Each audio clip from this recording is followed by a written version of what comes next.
News Haryana और मैं आपके साथ तरन्नुम जहान शेख। बुलेटिन की शुरुआत करते हैं फटाफट अंदाज में।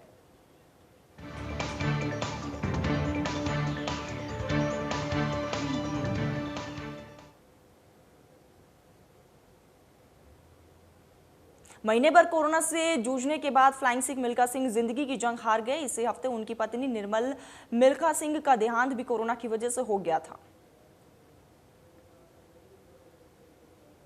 बीते दिनों ही मिल्खा सिंह कोरोना नेगेटिव हुए थे, लेकिन अचानक से उनकी तबीयत नाजुक होने के बाद उन्हें चंडीगढ़ की पीजीआई अस्पताल में भर्ती कराया गया था।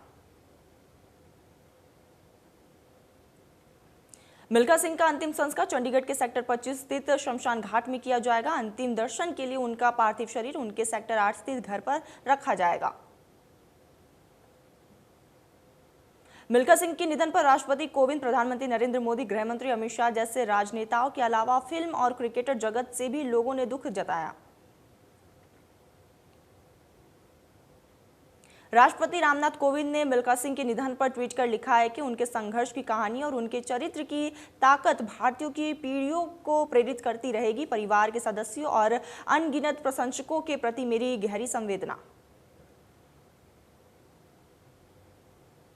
महान धावक मिल्खा सिंह के निधन पर पीएम नरेंद्र मोदी ने ट्वीट कर दुख जताया। लिखा है कि हमने एक महान खिलाड़ी को खो दिया, जिन्होंने देश की कल्पना पर कवच कर रख लिया है, जो अगणित भारतीयों के दिलों में एक विशेष स्थान रखते थे।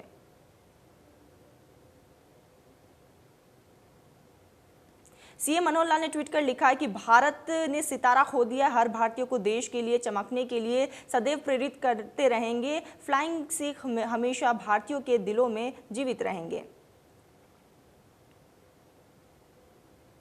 देश में कोरोना मामलों में लगातार गिरावट दर्ज की जा रही है। 24 घंटे में 60,000 से भी ज्यादा नए केस सामने 1,645 मरीजों को मौत हुई।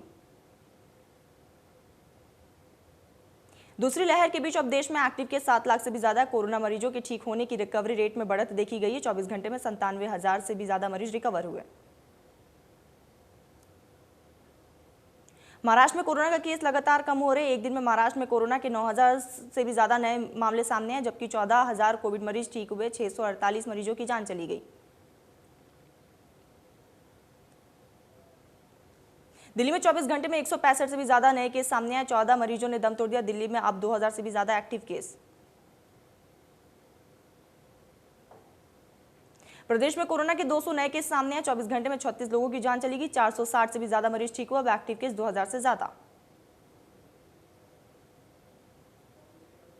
किसानों को लेकर राज्य मंत्री संदीप सिंह ने कहा है कि केंद्र सरकार किसानों की समस्या हल करने में लगी हुई है। उन्होंने कहा है कि 16 फसलों का एमएसपी बढ़ाया गया है। संदीप सिंह ने किसानों से अपील की है कि उन्हें पहले 3 कृषि कानूनों को जानना चाहिए। संदीप सिंह के कार्यक्रम को लेकर किसानों ने विरोध करने का ऐलान किया था, जिसके चलते मौके पर सुरक्षा बढ़ा दी गई।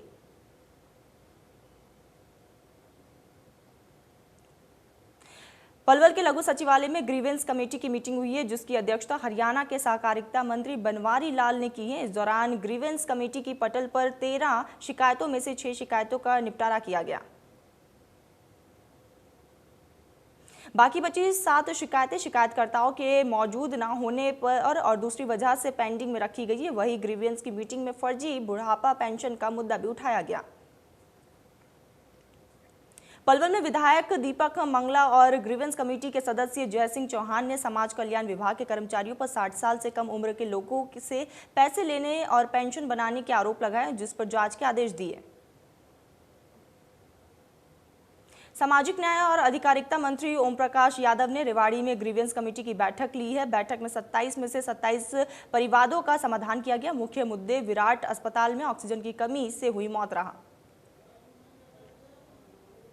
बैठक में निजी अस्पतालों में मरीजों से ओवरचार्ज वसूलने का भी मसला उठा है, जिसको लेकर मंत्री जी ने 15 दिनों के अंदर जांच करने के और कार्रवाई के भरोसे दिए। दूसरी ओर बैठक में जमकर सोशल डिस्टेंसिंग की धज्जियां उड़ाई गई, जिस पर मंत्री जी ने सफाई देते हुए कहा है कि कोरोना के कारण जरूरी कामों को तो नहीं रोका जा सकता।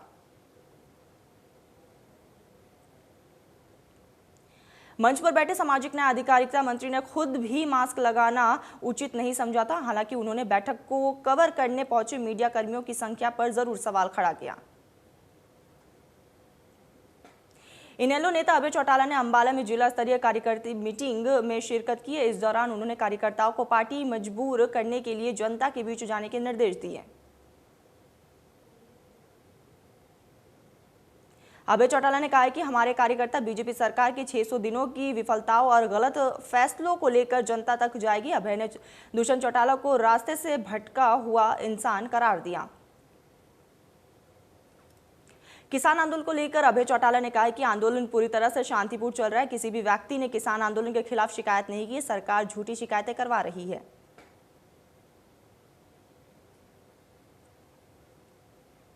उप मुख्यमंत्री दुष्यंत चौटाला के किसान आंदोलन को रास्ते से भटकाने वाले पर बयान पर अभय ने दुष्यंत चौटाला को ही रास्ते से भटका हुआ इंसान करार दिया। अभय ने कहा कि इस वजह से वो जनता के बीच नहीं जा पा रहे। हिसार एयरपोर्ट पर जाते हुए डिप्टी सीएम दुष्यंत चौटाला का किसानों ने विरोध किया। किसानों ने दुष्यंत चौटाला को काले झंडे दिखाकर उनका विरोध किया। पूर्व केंद्रीय मंत्री विनोद शर्मा और अंबाला नगर निगम मेयर शक्ति रानी शर्मा ने अंबाला में कोरोना सेफ्टी किट भी बांटे। पंडित केदारनाथ शर्मा अस्पताल और चैरिटेबल ट्रस्ट के जरिए अंबाला में लगातार सैनिटाइजेशन का काम किया जा रहा है। अंबाला के नयोला गांव में टीम विनोद शर्मा ने कोरोना सेफ्टी किट लोगों को बांटी और हर घर को सैनिटाइज कराने का काम किया। इस मौके पर नन्योला के पूर्व सरपंच नरेश वत्स भी मौजूद रहे। उन्होंने पूर्व केंद्रीय मंत्री विनोद शर्मा का धन्यवाद किया। इस दौरान टीम विनोद शर्मा के सदस्यों ने कहा कि लोग सुरक्षित रहे, इसके लिए पूर्व केंद्रीय मंत्री विनोद शर्मा गांव के हर गांव को सैनिटाइज करा रहे हैं।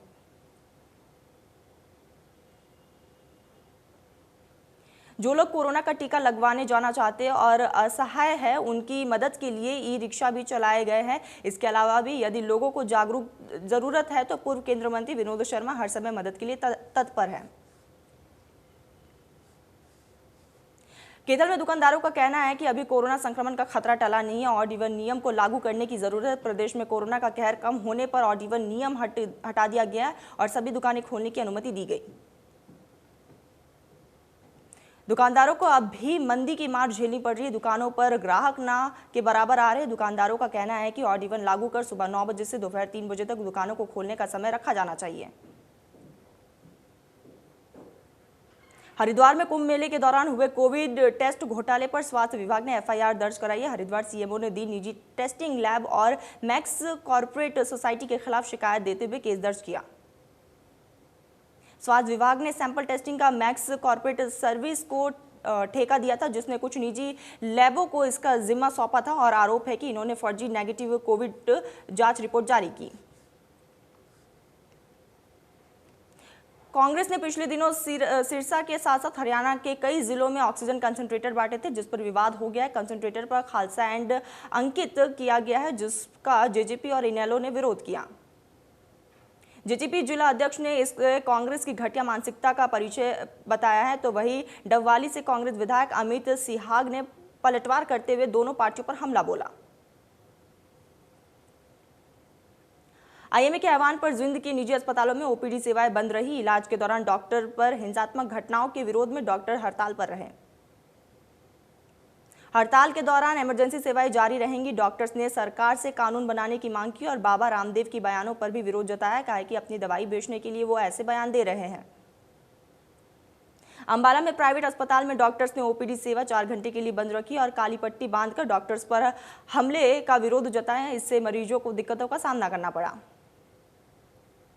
डॉक्टर्स का कहना है कि डॉक्टरों पर मरीजों के परिजनों का हमला करना निंदनीय है। सरकार को हमारी सुरक्षा के बारे में सोचना चाहिए और हमारी मांगों को मानते हुए नए सख्त कानून बनाने चाहिए। आईएमए के आह्वान पर सिरसा के निजी अस्पतालों में ओपीडी सेवाएं बंद रखी गई। सिर्फ इमरजेंसी सेवाएं जारी रही। डॉक्टर्स का कहना है कि सरकार डॉक्टर्स की सुरक्षा के लिए कदम उठाए।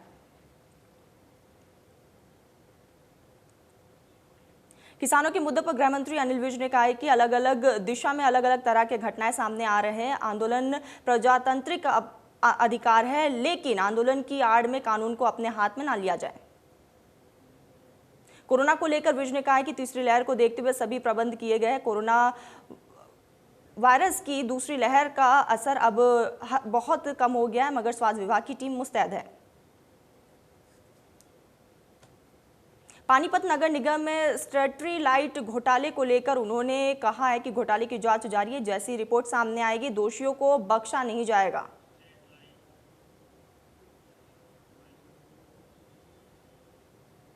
कोरोना कहर की दूसरी लहर का कहर अभी जारी है। अनलॉक के बीच मेट्रो भी 50% कैपेसिटी के साथ चलाई जा रही है। इसी वजह से मेट्रो स्टेशन पर लोगों की भीड़ लग रही है। गुरुग्राम में दिल्ली जाने वाले लोगों की Huda City Centre metro station के बाहर लंबी कतारें देखने को मिली, जहां लोग कई घंटों से लाइन में अपनी बारी का इंतजार कर रहे हैं। कुरुक्षेत्र में अंतर्राष्ट्रीय योग दिवस की तैयारियों की शुरुआत हो गई है। पतंजलि से जुड़े लोग और योग शिक्षक निर्धारित स्थल पर पहुंचे और योग अभ्यास किया। थानेसर के एसडीएम ने बताया कि सरकार से मिले दिशा निर्देश के तहत प्रशासन ने 20 जून तक तैयारियां करेगा, जबकि 21 जून को फाइनल कार्यक्रम होगा। स्टैंडर्ड प्रोटोकॉल के तहत योग दिवस की प्रैक्टिस की जा रही है। कोरोना काल में जिन लोगों के परिजनों की मौत हुई है और वो किसी वजह के चलते हरिद्वार में अस्थियां विसर्जन नहीं कर पाए, उनके लिए डाक विभाग ने पहल शुरू की।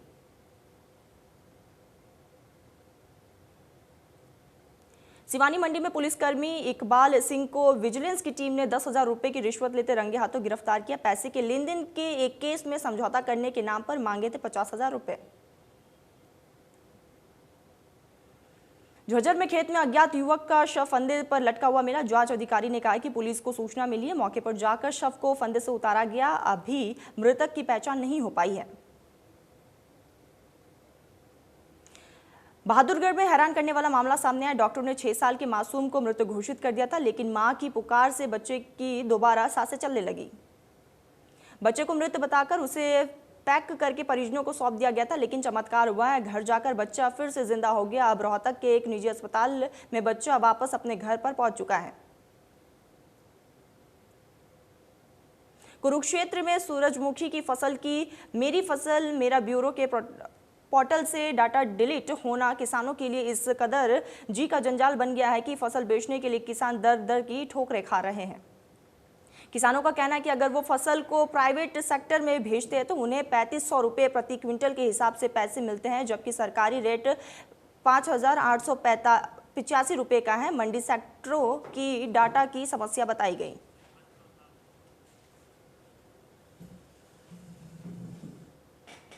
घटनास्थल पर युवक को जिंदा जलाने वाला मुख्य आरोपी गिरफ्तार हो गया। शराब पीने के बाद 2 साथियों के साथ मिलकर वारदात को अंजाम दिया गया था। मुख्य आरोपी कृष्णा ने गुनाह कबूल किया है। बहादुरगढ़ के तहसील कार्यालय में भ्रष्टाचार के आरोप को लेकर वकीलों ने विरोध प्रदर्शन किया। उन्होंने तहसील कार्यालय पर ताला जड़ दिया और जमकर नारेबाजी की। वकीलों का कहना था कि पिछले काफी लंबे समय से बहादुरगढ़ तहसील में व्यापक स्तर पर भ्रष्टाचार फैला हुआ है। फर्जी एनओसी के आधार पर सुविधा शुल्क की एवज में रजिस्ट्री तहसील कार्यालय में की जाती है।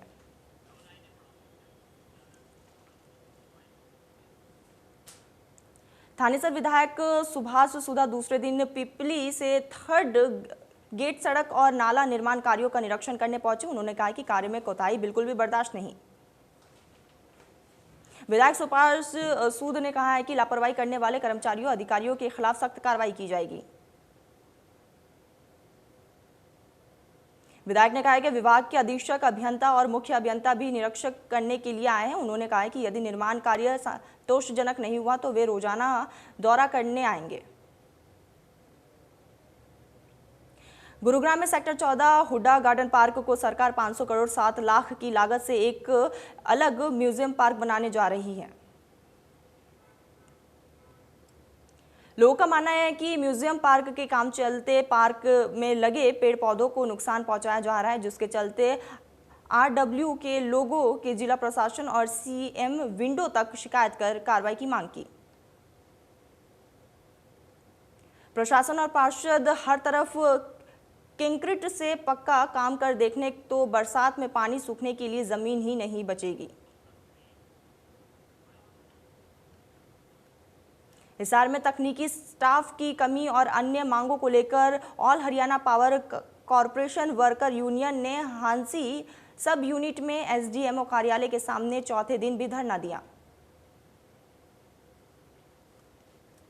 कर्मचारियों ने चेतावनी दी है कि जल्द से जल्द सब डिवीजन में जेई फॉरमैन और लाइनमैन की नियुक्ति की जाए। गन्नौर जीटी रोड पर अंतर्राष्ट्रीय सब्जी मंडी के निकट तेज रफ्तार बस ने मुरथला ट्रैफिक पुलिसकर्मी की गाड़ी को टक्कर मार दी। टक्कर लगने से ट्रैफिक पुलिसकर्मी की गाड़ी क्षतिग्रस्त हो गई। हादसे के दौरान गाड़ी में सवार निरीक्षक जोगेंद्र और सिपाही आनंद घायल हो गए। मामले में गन्नौर जीटी रोड चौकी पुलिस ने सिपाही संजय की शिकायत पर बस चालक के खिलाफ मामला दर्ज कर आगे की तफ्तीश शुरू की।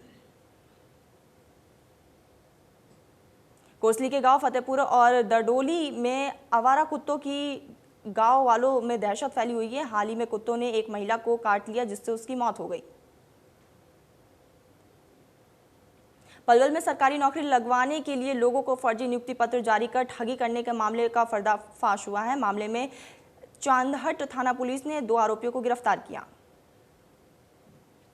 एसपी दीपक गहलोत ने बताया है कि मीसा गांव निवासी उमेश कुमार ने चांदहट थाना पुलिस को 7 अप्रैल 2021 को शिकायत दी थी। रोहतक रेंज की पुलिस के लिए सिरदर्द बने लूटपाट गिरोह के 3 सदस्यों को झज्जर सीआईए ने गिरफ्तार कर लिया है। गिरोह के इन सदस्यों ने से पुलिस ने 7 अवैध हथियार, 7 जिंदा कारतूस बरामद किए। सोनीपत के गांव कमासपुर की एक महिला ने आरोप लगाया है कि 21 मई की रात पुलिस वर्दी में 5 व्यक्ति अचानक घर में घुस आए और पूरे घर की जबरन तलाशी ली।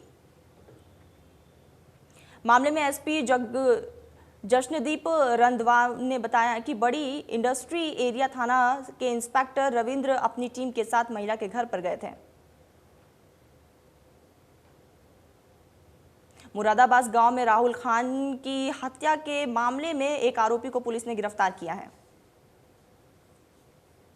डीएसपी के मुताबिक आरोपी अजरू उर्फ अजरुद्दीन की पत्नी से राहुल खान के नाजायज संबंध थे। करनाल पुलिस ने चावल से भरे ट्रक से डोटा पोस्ट और अफीम बरामद की। करीब 135 किलो नशीले पदार्थ को भी बरामद किया गया। कुरुक्षेत्र एंटी नार्कोटिक्स सेल ने एक नशा तस्कर जगदीप सिंह को भी गिरफ्तार किया है। सांपला मार्ग पर एक हुए भीषण सड़क हादसे में बाइक सवार की मौत हो गई। मृतक पशुपालन विभाग में काम करता था। सांपला रोड पर बाईपास के पास सामने से तेज गति से आ रही गाड़ी ने बाइक को अपनी चपेट में लिया। हादसा इतना जबरदस्त था कि बाइक सवार की मौके पर ही मौत हो गई।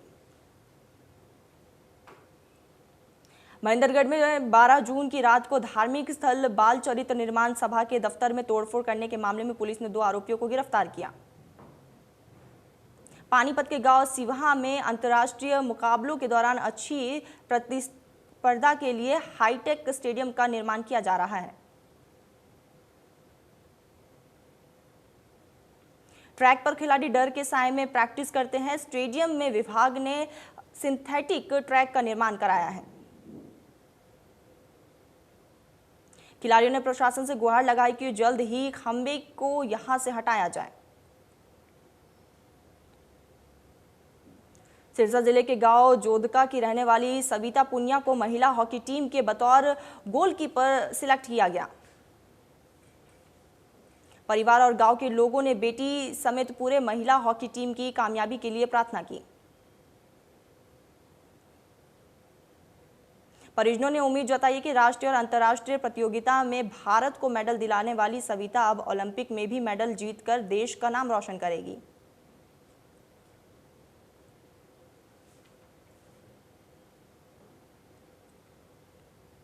कांग्रेस नेता राहुल गांधी ने ट्वीट कर सरकार पर तंज कसा है। लिखा है कि मोदी सरकार के विकास का ये हाल है कि अगर किसी दिन पेट्रोल डीजल के दाम ना बढ़े तो ज्यादा बड़ी खबर बन जाती है।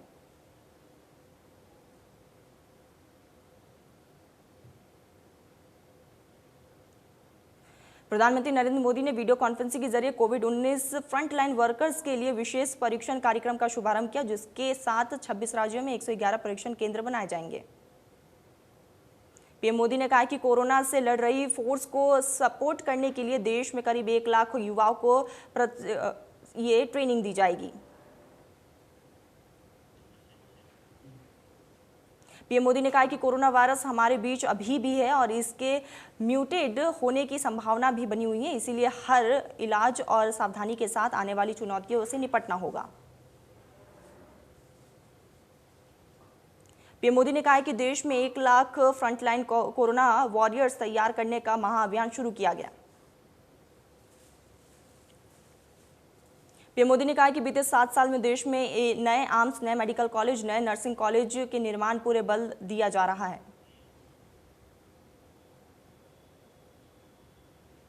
दिल्ली में अनलॉक के दौरान कोविड नियमों के उल्लंघन पर हाईकोर्ट ने नाराजगी जाहिर की है। दिल्ली हाईकोर्ट ने अधिकारियों से सख्त कदम उठाने और दुकानों को जागरूक करने के लिए कहा है।